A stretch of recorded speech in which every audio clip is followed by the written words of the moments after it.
Hello, good morning mga ka-abroad, mga ka-ex-abroad. Kumusta kayong lahat? Sana, ano bang pangalan ng bagyo natin ngayon? Sana hindi tayo salantay ng parating na bagyo na yan. Signal number 1? Signal number 1 na naman yata ang Kabikulan. Ngayon ay November 10, 2024. At wag muna natin pag-usapan yung bagyo kasi sawa na tayo sunod-sunod na bagyo. Halos linggo-linggo meron tayong bagyo. So ito, positive updates muna tayo ngayong araw na to. Mayroon na naman tayong pasisiw dito sa ating kubo. Ito, tingnan natin kung yung narinig nating shop ay sisiw na talaga. Ayun! Dalawa na pala sila, oh. Kaya pala maingay na. Mayroon na namang dalawang pasisiw tayo. 11 ang itlog nito. Hindi natin alam kung ilan ang mapipisa. Kung lahat o may mabubugok. Lagi naman yung may nabubugok. Ibihira yung napipisa lahat. So, ayan. May pandagdag na naman tayo sa ating native na manok.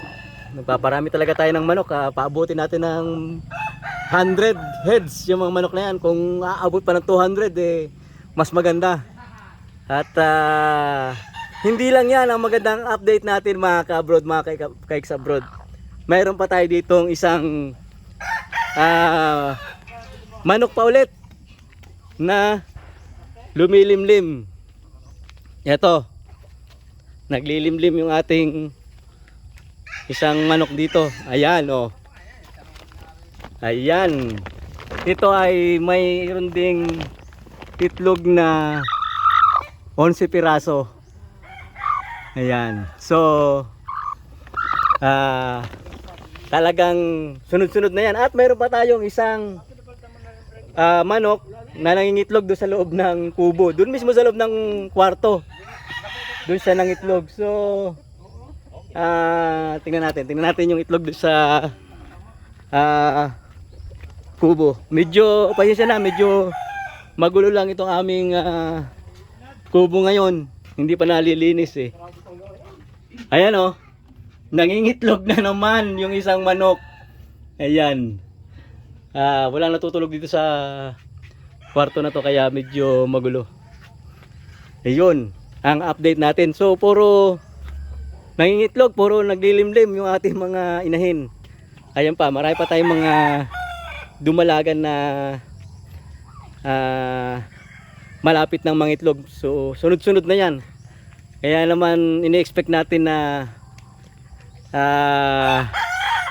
marami tayong mga sisiw sa darating na buwan na to.